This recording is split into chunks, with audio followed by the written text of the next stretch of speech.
Halo semuanya, kami dari SMA Server 1 Palembang. Jadi pada kesempatan hari ini kami mau mempresentasikan tentang korosi pada paku dalam berbagai jenis larutan. Oke, nama saya sendiri Delvisio dan ada Muhammad Rafli, Natasha Wanijaya, dan Steffi Josephin, rekan-rekan saya. Oke, tanpa banyak ngomong-ngomong lagi, langsung aja kita ke videonya.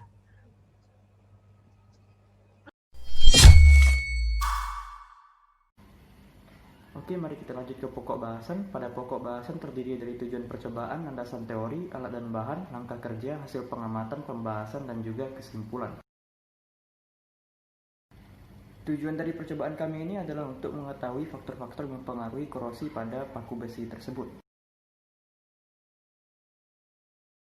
Apa itu korosi? Korosi adalah kerusakan atau degradasi logam akibat reaksi redoks antara suatu logam dan juga zat yang ada di lingkungannya, yang dimana proses tersebut merupakan proses elektrokimia. Elektrokimia adalah proses terjadinya reaksi redoks atau reduksi oksidasi secara spontan. Korosi juga memiliki faktor-faktor penyebab seperti air dan oksigen, suhu, tingkat pH, dan juga keberadaan elektrolit. Oke, sekarang adalah alat dan bahan yang dibutuhkan. Alat yang dibutuhkan seperti paku besi 2 inci, botol plastik, benang, selotip, dan plastik wrap. Bahan-bahan yang dibutuhkan adalah 6 jenis larutan, yaitu air keran, air mendidih, larutan garam, air aki, air sabun atau deterjen, dan kerosin atau minyak tanah. Selanjutnya adalah langkah kerja. Pertama-tama, kita ikatkan benang ke kepala paku. Langkah kedua yaitu tempel benang menggunakan lem atau isolasi ke pinggir botol plastik agar paku tampak tegak. Yang ketiga adalah tempelkan label pada masing-masing botol. Dan yang keempat adalah masukkan larutan sesuai dengan label yang ada di wadah plastik. Petunjuk pengisian larutan. Untuk air mendidih diisi penuh hingga paku tenggelam dan ditutup dengan plastik wrap agar tidak ada oksigen yang masuk. Sedangkan untuk kerosin sama seperti air mendidih, yaitu minyak tanah diisi penuh tetapi tidak ditutup dengan plastik wrap. Posisi paku tetap tenggelam. Dan untuk 4 jenis larutan lainnya, posisi kepala paku tidak menyentuh permukaan larutan dan tidak tutup dengan plastik wrap. Dan untuk 4 larutan lainnya, yaitu larutan asam, larutan basah, air keran, dan larutan garam, semuanya larutannya diisi tidak penuh, sehingga kepala paku masih melayang di udara. Pada wadah ini juga tidak ditutupi dengan plastik wrap, sehingga oksigen dibiarkan masuk. Hasil pengamatan.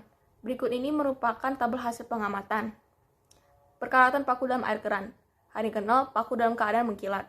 Hari kedua, muncul karat di beberapa bagian paku. Hari keempat, terjadi pertambahan pada beberapa bagian paku. Perkaratan paku dalam air mendidih. Hari ke-0, paku masih dalam keadaan mengkilat dan air jernih. Hari kedua, perkaratan muncul di beberapa bagian paku. Masih ada beberapa bagian paku yang mengkilat. Air menjadi keruh. Hari keempat, perkaratan memenuhi seluruh permukaan paku. Air menjadi lebih keruh dari sebelumnya. Perkaratan paku dalam larutan garam. Hari ke-0, paku mengkilat dan larutan garam jernih. Hari kedua, perkaratan muncul di beberapa bagian paku. Larutan garam yang semula jernih menjadi keruh kecoklatan. Hari keempat, perkaratan bertambah lagi di beberapa bagian paku. Larutan garam menjadi lebih kecoklatan. Perkaratan paku dalam air aki atau larutan asam. Hari ke-0, paku mengkilat dan air aki tampak jernih. Hari kedua, perkaratan muncul ditandai dengan paku menjadi coklat, disertai dengan banyaknya gelembung di sekitar paku. Air aki masih jernih.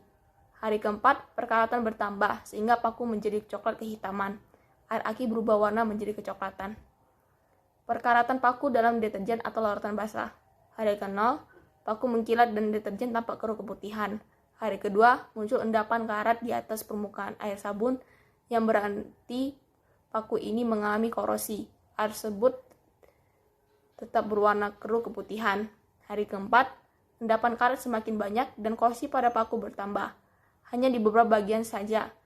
Air sabun tetap tampak keruh keputihan. Perkalatan paku dalam kerosin. Hari ke-0, paku yang mengkilat dicelupkan dalam kerosin. Hari kedua, paku masih dalam keadaan mengkilat dan tidak ada perubahan pada kerosin. Hari keempat, paku tetap dalam kondisi mengkilat dan tidak ada perubahan dari kondisi awal. Pembahasan.